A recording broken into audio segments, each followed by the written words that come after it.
আসসালামু আলাইকুম ওয়া রাহমাতুল্লাহি ওয়া বারাকাতুহু। প্রিয় দর্শক ভাইরা, আজকের ভিডিওটা বানানোর মূল উদ্দেশ্য হয়েছে আজকের ভিডিওটা মানে ক্যামেরাটা কেমন দেখা যায় আমাকে। মানে আমি যে মোবাইলটা কিনলাম, যে অনেক টাকা দিয়ে একটা মোবাইল কেনা হয়, শুধুমাত্র মোবাইল কী জন্য কেনে? ক্যামেরার জন্য কেনে। ক্যামেরাটা যদি ভালো না হয় তাহলে মোবাইল কিনিয়ে একদমই শান্তি পায় না। ক্যামেরা ভালো না হলে ওই মোটে মোবাইল কিনছে। কোনো মানুষ যদি মোবাইল কেনে, যদি কারণে দেখবি যায় মোবাইলটা, দেখবি যে দাঁড়ে ভাই তোর মোবাইলটা এত দামি মোবাইল কিনছিস, তা প্রথমে তুই দেখবি কি? প্রথমে দেখবি মোবাইলটা হাতত নিয়ে দেখবি খালি মোবাইলের ক্যামেরাটা, কর হয় না নয়? মোবাইলটা দেখবি ক্যামেরা।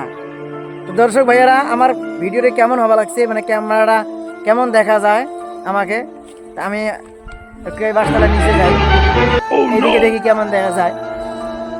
তো মেন উদ্দেশ্য হয়েছে ক্যামেরাটা দেখার জন্য ভিডিওটা বানা, আর কোনো উদ্দেশ্য নয়। এটি কোনো যে কোনো একটা নিয়ে যা ভিডিও বানাম সেই উদ্দেশ্য নয়। তা মোবাইলটা কিনলুম, প্রথম ভিডিওটা বানবা লাগছে এই জন্যে, ক্যামেরাটা দেখানোর জন্যে তোমাদেরকে, যে এই ভিডিওটা আমি এই মোবাইলটা দিয়ে আমি পরবর্তী ব্লগ ভিডিও বানাম। তো ক্যামেরাটা কেমন হয় আশা করি সবাই জানাইবেন। যদি ভিডিও বানা যায় আর কি, তাহলে এই মোবাইলটা দিয়ে ভিডিও বানান, আর যদি না যায় তাহলে অন্য একটা মোবাইল নিন। আসসালামু আলাইকুম।